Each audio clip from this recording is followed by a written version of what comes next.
چیز آج ہماری خان صاحب کے ساتھ ملاقات ہوئی تفصیلی ملاقات تھی، اگرچہ کنٹرولڈ ماحول کے اندر ہی تھی۔ اس کے اندر ہم نے تفصیلاً اپنا نقطہ نظر خان صاحب کے آگے رکھا اور خان صاحب کی طرف سے بھی جو گائیڈ لائنز ہیں وہ جاری کی گئی ہیں۔ سب سے پہلے تو یہ کہ چونکہ گزشتہ رات ڈیٹ آگاہ کیا گیا 2 بجے کے قریب آج کی ملاقات کے حوالہ سے، تو کمیٹی کے 2 ممبران حامد خان صاحب اور سلمان اکرم رضا صاحب سیکرٹری جنرل پاکستان تحریک انصاف وہ ٹائملی یہاں پر نہیں پہنچ سکے فوگ کی وجہ سے، چونکہ آپ کو پتہ ہے سینٹرل پنجاب میں راستے جو ہیں وہ فوگ کا پرابلم ہے،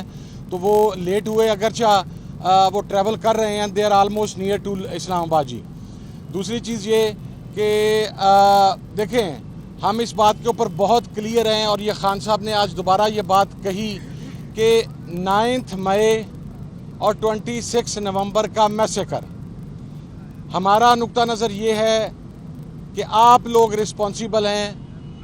دوسرا فریق رسپانسیبل ہے، وہ یہ کہتے ہیں کہ ہم رسپانسیبل ہیں۔ اب اس کا بیسٹ سویلائزڈ وے آؤٹ یہ ہے کہ ایک ایسا غیر جانبدار کمیشن تشکیل دیا جائے جو ذمہ داران کا تعین کر سکے، اور اس غیر جانبدار کمیشن کے اندر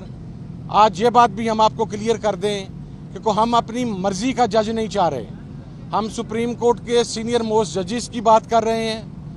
ہم کسی بھی غیر جانبدار جج کی بات کر رہے ہیں جو اس کو لیڈ کرے کمیشن کو اور حقائق تک پہنچا جائے تاکہ جو ظلم و ستم کیا گیا ہے اس کا ازالہ ہو سکے اور ذمہ داران کا تعین ہو سکے۔ دوسری چیز یہ کہ ہم چونکہ آج ملاقات ہو گئی، اب ہماری کمیٹی کے سربراہ عمر ایوب صاحب اور اسپیکر صاحب بھی چونکہ رابطے میں اسد کیسر صاحب، ہم انشاءاللہ دوسرے فریق کو آگاہ کر دیں گے کہ ہم تیسرے راؤنڈ مذاکرات کے لیے تیار ہیں، اور اس کے اندر انہیں یہ انٹیمیٹ کر دیا جائے گا کہ اب آپ جوڈیشل کمیشن کے حوالہ سے اپنی ورکنگ کر کے آئیں، کیونکہ اتنے دن گزرنے کے باوجود، بلکہ اتنے ویکس گزرنے کے باوجود ابھی مذاکرات کے اندر کسی قسم کی پیش رفت نہیں ہو سکی، تو وہ پیش رفت اب آپ کو تیسری میٹنگ کے اندر شو کرنی ہوگی۔ ہم جوڈیشل کمیشن کی نیٹی گریٹیز کے اوپر اور ان چیزوں کے اوپر بات چیت کریں گے، اور اگر جوڈیشل کمیشن نہیں دیے جاتے 9 مئی کے اوپر اور 26 نومبر کے اوپر، یہ پہلا سٹیپ ہے۔ دوسرا سٹیپ جو ہے، یہ 2 ہمارے مطالبات ہم تحریری شکل میں انشاءاللہ پرووائڈ کر دیں گے، تیسرا بھی جو اسیران، ہاں جی، اور اس کے اندر اسیران ان کی جو رہائی ہے وہ ہمارے مین مطالبات کا حصہ ہے، لیکن انیشلی آپ کو اپنی پاور شو کرنے کے لیے جو آپ کہتے تھے، جو حکومت ہمیں کہتی ہے کہ جناب فیصلہ سازی کا اختیار ہمارے پاس ہے، تو اب آپ کو پریکٹیکل اقدامات کرتے ہوئے جوڈیشل کمیشن کے اوپر بات کرنی ہوگی، اور اگر جوڈیشل کمیشن نہیں بنتا تو پھر مذاکرات کا سلسلہ آگے نہیں چل سکے گا۔ ہماری فائنل ڈیٹ 31 جنوری ہی ہے جو کٹ آف ہے، اور یہ انتہائی معقول مطالبات ہیں۔ دیکھیں کسی بھی مہذب معاشرے کے اندر، سویلائز ڈیموکریٹک سوسائٹی کے اندر یہ چیز سب سے اہم ہوتی ہے کہ آپ کسی بھی معاملے کی انکوائری کسی غیر جانبدار فرد یا کمیشن سے کروائیں۔ ہمارا کوئی مطالبہ اس قسم کا نہیں ہے جو نہ مانے جانا والا ہو، اور یہ سب سے آسان مطالبات ہیں۔ ہمیں تو آج تک اس چیز کی سمجھ نہیں آئی کہ اگر آپ سمجھتے ہیں کہ ہم رسپانسیبل ہیں تو لائیں وہ CCTV فوٹیجز، وہ جوڈیشل کمیشن کے آگے رکھیں، تعین کریں ذمہ داران کا، تاکہ اس کے اوپر نہ پھر ہمیں اعتراض ہو نہ آپ کو اعتراض ہو، لیکن کسی کا ہینڈ پکڈ فیصلہ ہمارے لیے کسی صورت میں قابل قبول نہیں ہوگا۔ دوسرا، ہمارے جتنے بھی اسیران ہیں جو جیلوں کے اندر ہیں، اور جو اسیران ملٹری کورٹ کے اندر تھے، ان کو جس ظلم و ستم کا نشانہ بنایا گیا،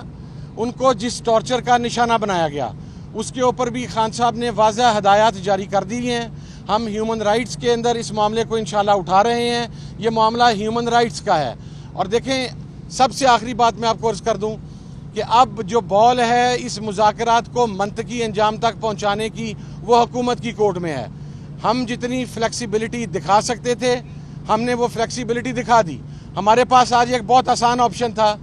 کہ چونکہ ملاقات as per the commitment of the government ہمارے ڈیزائرڈ ایٹماسفیئر میں نہیں ہوئی، ہم باہر آ سکتے تھے،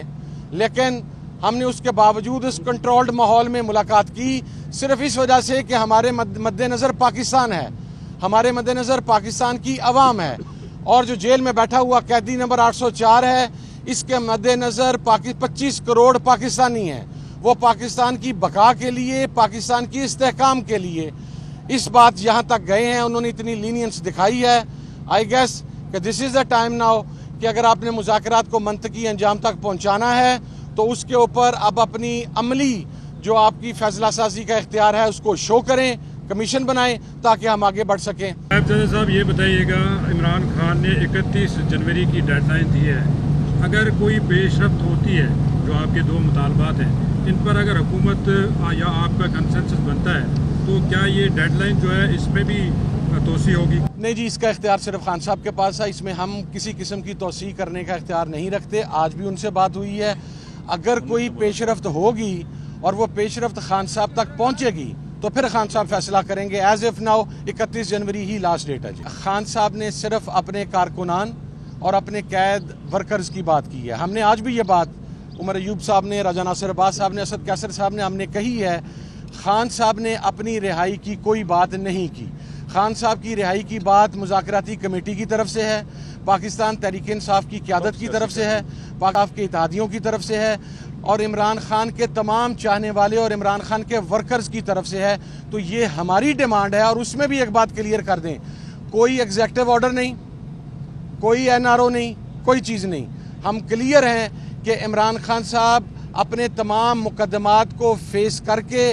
آئینی اور قانونی طریقہ کار سے باہر آئیں گے۔ ہم صرف وہاں پر حکومت سے پروسیکیوشن کے کردار کے اوپر بات کریں گے کہ یہ جو ناجائز وکٹمائز کیا جاتا ہے، جس طرح خان صاحب کی ضمانتیں ہو گئی تھیں، شام کو ان کی روب کار جاری ہونی تھی اراؤنڈ اے منتھ اگو، لیکن پھر نیو ٹاؤن کے کیس کے اندر خان صاحب کا نام ڈالا گیا اور پھر اس کے بعد ریمانڈ اور جوڈیشل کر دیا گیا، تو یہ واضح انتقامی کارروائی ہے۔ اسی طریقے سے ہمارے اسیران کے اکثر کے ٹرائل مکمل ہو چکے ہیں۔ جب آپ کا ٹرائل مکمل ہو جاتا ہے تو آئینی اور قانونی طور پہ ضمانت آپ کا استحقاق ہوتا ہے، لیکن اس حق سے محروم رکھا جا رہا ہے پروسیکیوشن کے کردار کی وجہ سے۔ اور سب سے آخر میں جو کل کا ایک فیصلہ ایکسپیکٹڈ ہے، ہمیں پتہ ہے کہ وہ کیا فیصلہ ہے، اور ہمیں پتہ ہے کہ وہ فیصلہ پاکستان کی کسی نیک نامی کا سبب نہیں بنے گا، کیونکہ القادر کے اندر عمران خان صاحب، ان کی اہلیہ، ان کی فیملی کا کوئی ممبر، ان کی پارٹی کا کوئی ممبر کسی بھی حوالے سے بینیفیشری نہیں ہے۔ پیسے سرکار کے اکاؤنٹ کے اندر ہیں، اور بات ایک ٹرسٹ کی ہے جس میں نبی پاک صلی اللہ علیہ وسلم کی سیرت مبارکہ اور اسپرچولیزم کے اوپر لیکچرز ہیں، لوگوں کو تعلیم دینا ہے، وہ یونیورسٹی ہے، and that two is a trust. یہ کوئی ذاتی اونڈ پراپرٹی نہیں ہے۔ لیکن دیکھیں، ہم پرنسپلڈ قسم کے لوگ ہیں، میچور سیاسی لوگ ہیں۔ جب کمیٹی کا سربراہ ہمارے ساتھ ہے تو جو بھی ان رائٹنگ خط و کتابت ہوگی وہ کمیٹی کے سربراہ کی سگنیچر کے ساتھ ود ہز کنسنٹ، اور obviously خان صاحب کا ان پر اعتماد ہے تو یہ کنسنٹ ہے تو وہ اسی کے مطابق ہوگا جی، اور خان صاحب کی ہدایات کے مطابق ہوگا سارا۔